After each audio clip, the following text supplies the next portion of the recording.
আচ্ছা সেই তোদের তো ঝড়ে সব ক্ষতি হয়ে গেল, তা সেই রিলিফের সব মাল টাল দিয়ে দিচ্ছি, সব পাইছিস তো? এটা আপনি দিয়েছেন? তো দিয়ে দিন, আমি তোর সভাপতি ছিলাম। হ্যাঁ, সে তো শুনলাম চেয়ারম্যান নাকি আপনার সাথে যুক্তি করে আপনার সভাপতি বানিয়ে আপনার হাতে আমাদের পাড়ার এই যে মাল সামানা সব দিয়েছে আপনার দিয়া তো সব তো দিয়ে দিচ্ছি, সেই 10 মেট্রিক টন সে সব দিয়ে দিই। সব দিয়েছে? আমরা কেউ পাইনি। বল না। সব দিয়ে দিয়েছেন স্যার? তো সব দিয়ে দিইনি থাকি? ও আকলিরা পাইনি?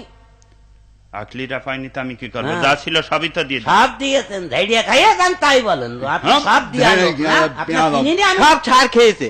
এই তার মানে? তার মানে আবার কি? আপনি বলতেন 10 মেট্রিক টন দিয়েছেন, আর আর আর বাদ বাকি কই? বাদ বাকি মানে? বাদ বাকি মানে যে আয়ে টন, বিয়ে টন, এমএ টন, এগুলো কি দা দেবে? আয়টন বিয়েটন মানে? আয়ে টন, বিয়ে টন হয় না? আরে মেট্রিক টন যদি হয় তাহলে আয়ে টন, বিয়ে টন হয় না? এসব সম্পূর্ণ ভিডিওর লিংক এই ভিডিওর নিচে অ্যাড করে দেওয়া আছে। আসল মজা সম্পূর্ণ ভিডিওতে।